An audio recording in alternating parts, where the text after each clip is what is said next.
Maria Skoptsova House tries to be a community with refugees, amongst the refugees. And we try to bring volunteers closer to refugees, to live together with them, to share in daily life. The mission of the house is to be prayerfully present amongst the refugees.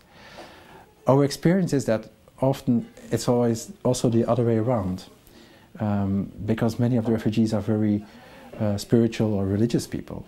They often bring prayer into our lives.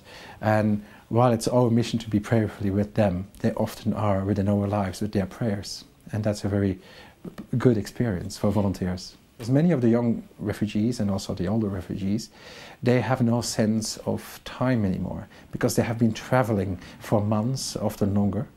They have been living and surviving. And that means morning, afternoon, evening, it all mixes up. And we find it important that the house has a time of morning and a time of afternoon to bring structure back into their lives. That does not mean that we force it on them. If they don't get out of bed in the morning, that doesn't worry us. But we are there. And they know that we are there because they hear us pray, they hear that we are there. We have a small group who form, you could say, a community with us and who are here quite regularly. And then next to that we take in refugees that come either from the hospital, that come from the doctor, who have been either injured or are sick, or people who are psychological a bit vulnerable. And there comes in the role of the other refugees in the house, because they support their community and they bridge between us and them, because of course language is a problem, but also experience. We live quite a different life than them. We have many visitors during the day.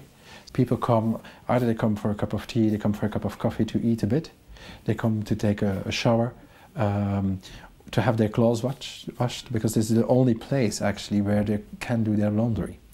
And they stay with us half a day, a bit longer, and in the evening often they want to go back out. It's often their choice not to stay with us in the evening. Well, it's a very big household. We have to do a lot of washing machines every day. And dry the clothes. We serve for up to 70 people in the weekend, Saturday, Sunday. We serve for 60, 70 people a meal. During the weekdays, that's a bit less. So we have a lot of costs. Also the transport, we bring people to the hospital and to the doctor and back to the house. With the underage refugees, what we also do is charge their phones. So we put money credit on their phones so they can stay in contact one with each other, with us, and with their families back home. Because it's very important to protect them from, well, evil or bad things that might happen to them. And staying in contact with their families and with people here is very important for the underage refugees. The future of this house would be that we are not necessary, but unfortunately we don't see a change in politics on the English side nor on the French side. That means refugees, young refugees, will keep coming to Calais, because it's the shortest way to the UK.